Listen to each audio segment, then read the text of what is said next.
संविधान की विशेषता पर आधारित ये वीडियो है और इसमें हम लोग जानेंगे तो इम्पोर्टेंट फैक्ट्स में हम जानेंगे कि संविधान का जो आकार है बहुत विशाल आकार है। हाथी के साइज का कहा जाता है संविधान के आकार को। क्या क्या कारण है कि संविधान, भारत का संविधान विशाल आकार का है, बहुत विशाल आकार का है। और भारत का जो संविधान है इसमें बहुत सारे संशोधन किए गए, बहुत सारे संशोधन या अमेंडमेंट लाए गए। तो कौन सा संशोधन है या अमेंडमेंट है जिसे मिनी संविधान कहा जाता है?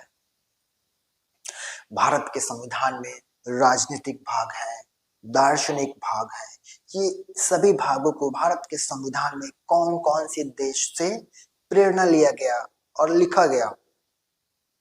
और हमारे भारत के संविधान को अर्ध संघीय किसने कहा, क्यों कहा?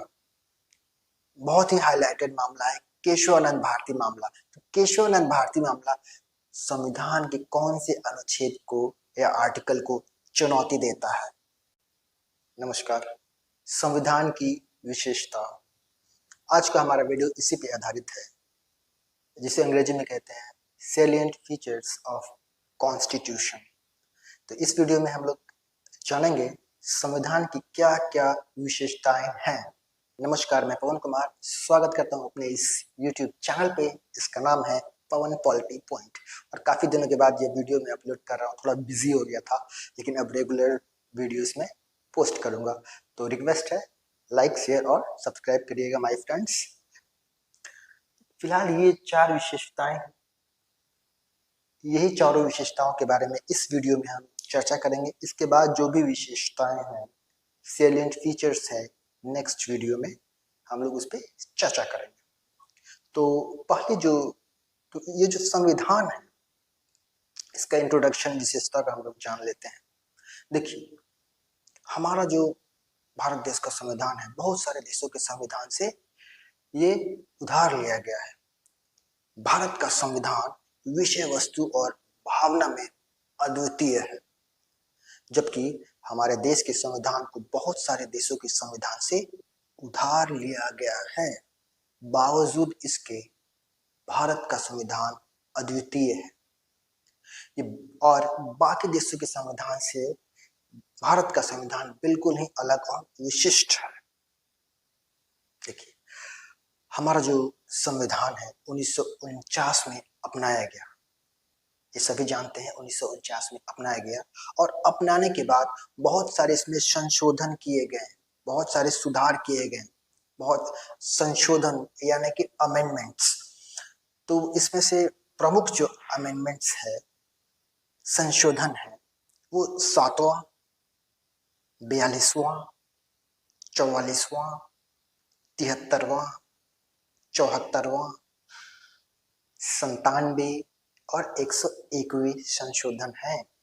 और इन सभी संशोधन के कारण संविधान के बहुत सारे भागों में चेंजिंग्स आया, बदलाव आए। हालांकि ये जो 42वां संशोधन अधिनियम है जो 1976 में आया, 1976, ये सबसे विशिष्ट संशोधन है और काफी लंबा संशोधन है 42वां संशोधन अधिनियम, जिसके कारण संविधान के बहुत सारे भागों में बदलाव आए। इसलिए 42वें संशोधन अधिनियम को मिनी संविधान भी कहा जाता है, छोटा संविधान भी कहा जाता है। ये प्रश्न है, बहुत अच्छा प्रश्न है, ये पूछा गया प्रश्न है कि कौन से संशोधन अधिनियम को मिनी संविधान कहा जाता है। तो 42वें संशोधन अधिनियम 1976 को कहा जाता है। और एक बहुत बड़ा मामला था केशवानंद भारती मामला, जो 1973 में बहुत हाईलाइटेड हुआ था। केशवानंद भारती मामला बहुत लोग जानते होंगे, केशवानंद भारती मामला। तो ये केशवानंद भारती मामला का एक पिक है। इसमें क्या हुआ था, सर्वोच्च न्यायालय ने ये आदेश दिया कि संसद की संविधान निर्माण शक्ति संविधान के मूलभूत ढांचे को बदलने में सक्षम नहीं बनाती है। तो ये बहुत बड़ा हाईलाइटेड मामला था। इसके ऊपर सर्वोच्च न्यायालय ने ये फैसला सुनाया था। तो ये जो चारों विशेषताएं हैं, इस वीडियो में हम लोग चर्चा करेंगे। संविधान की विशेषताओं में पहला विशेषता यह है, लेंथीएस्ट रिटन कॉन्स्टिट्यूशन, सबसे लंबा लिखित संविधान। या तो लिखित संविधान है या तो अलिखित संविधान है। लिखित संविधान अमेरिका का संविधान है और अलिखित संविधान ब्रिटेन का संविधान है। भारतीय संविधान लिखी हुई संविधान में दुनिया की सबसे लंबा संविधान है।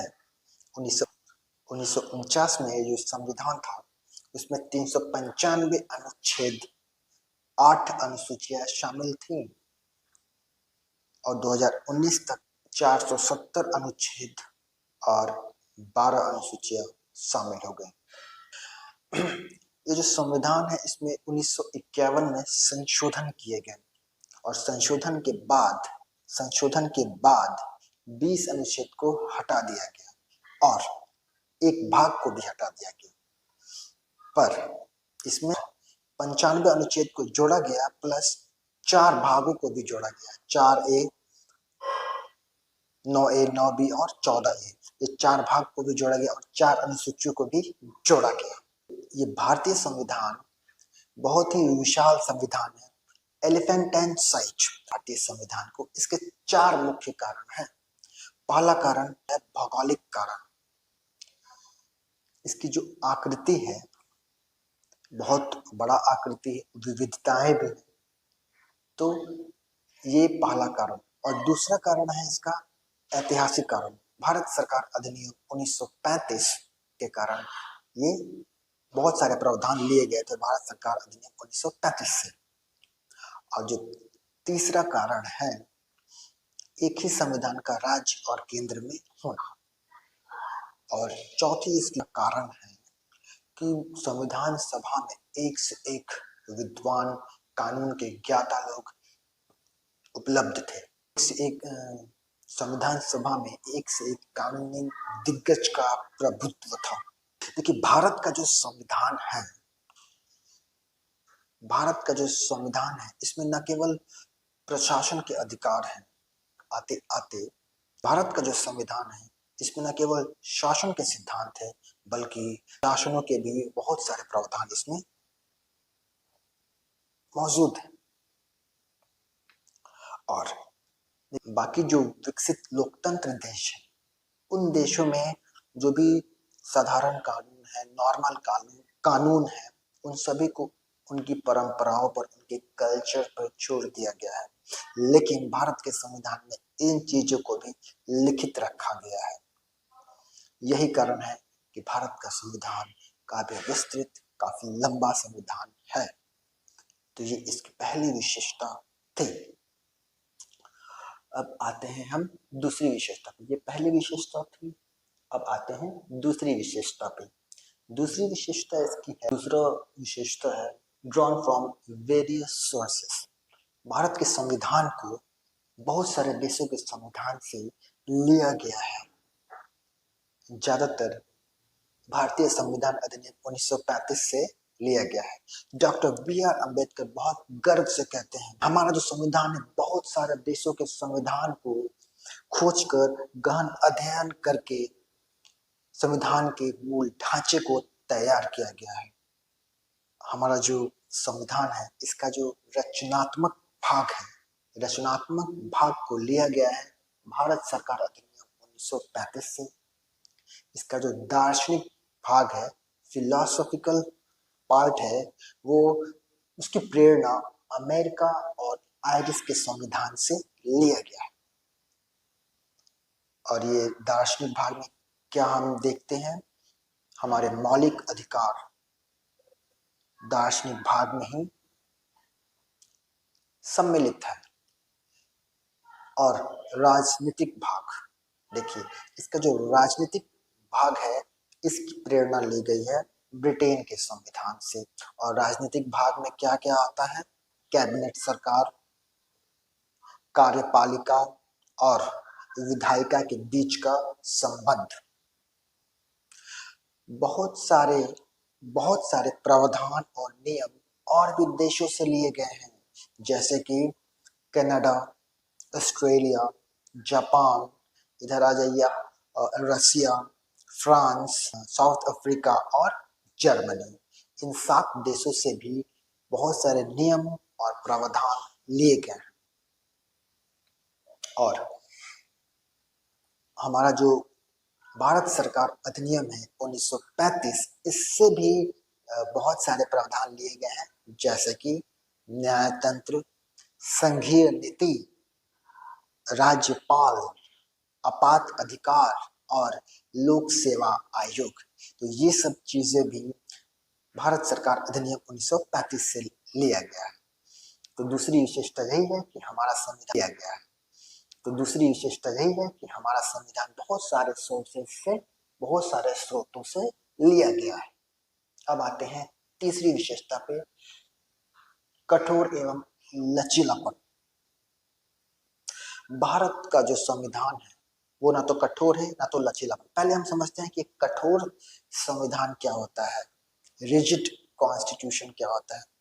देखिए, वैसा संविधान जिसमें किसी भी प्रावधान को या किसी भी संशोधन करने के लिए विशिष्ट प्रोसेस से, विशेष प्रोसेस से गुजरना पड़ता है, वैसे संविधान को कठोर संविधान कहा जाता है। और लचीलापन संविधान क्या कहते हैं? लचीलापन संविधान में कोई भी नियम और कानून साधारण कानून की तरह लगा दिया जाता है, ऐसे संविधान को लचीलापन संविधान कहा जाता है। तो आप समझ गए होंगे कठोर संविधान और लचीलापन संविधान। तो भारत का संविधान कैसा है?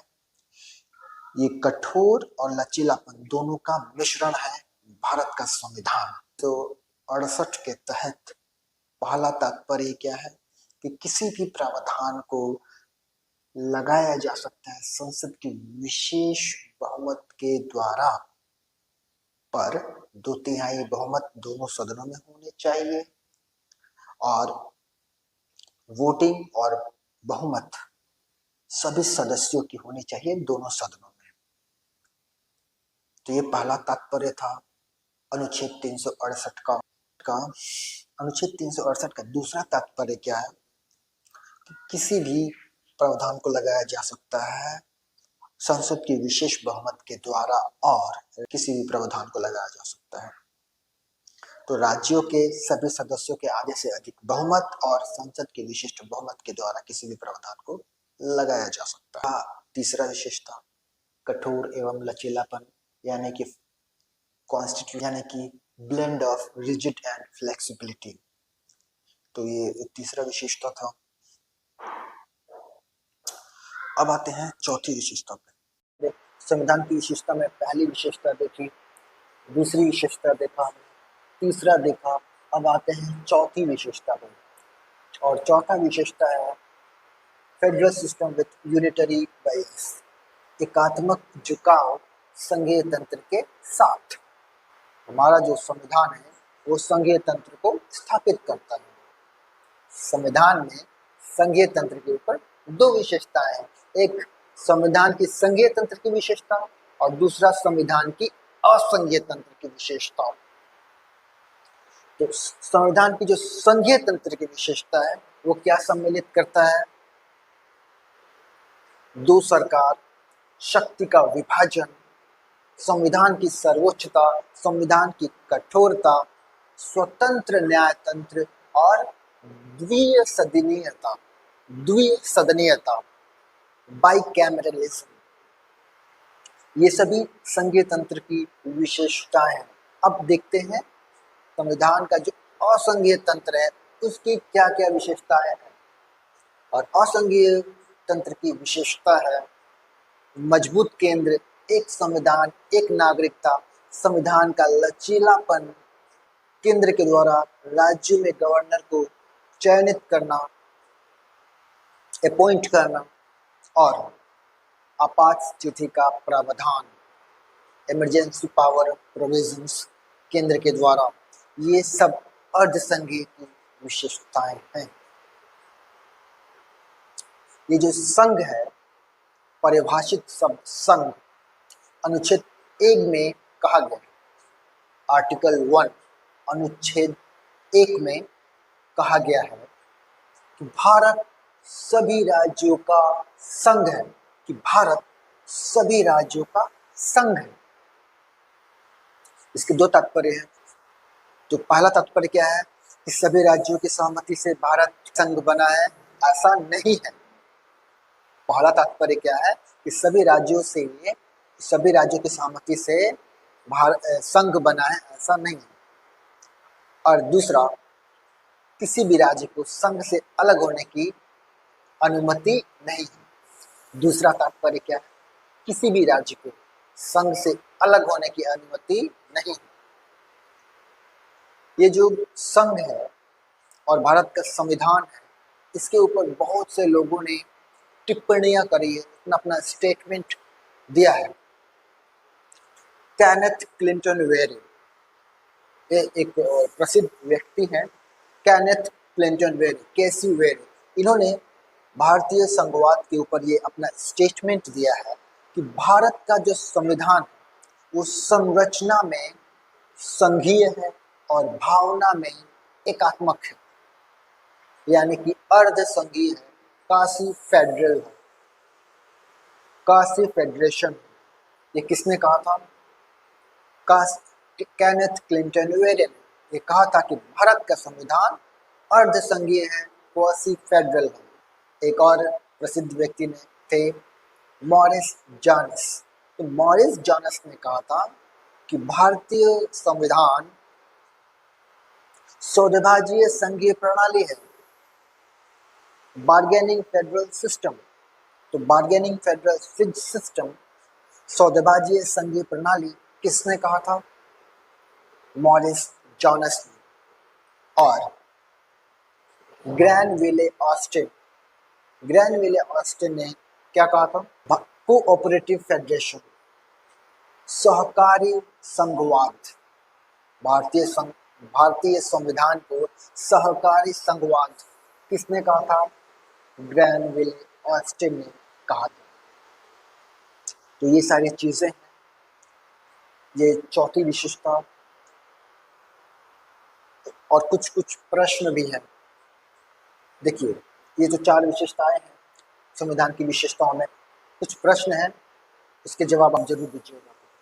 इसके ऊपर कुछ सवाल बनते हैं। पहला सवाल ये है, इस वीडियो के ऊपर आधारित है कि छोटा संविधान किस संशोधन को कहा जाता है?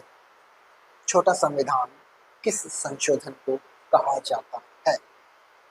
और अर्ध संघीय किस व्यक्ति ने कहा था? काशी फेडरेशन है। भारतीय संविधान को किसने बताया था?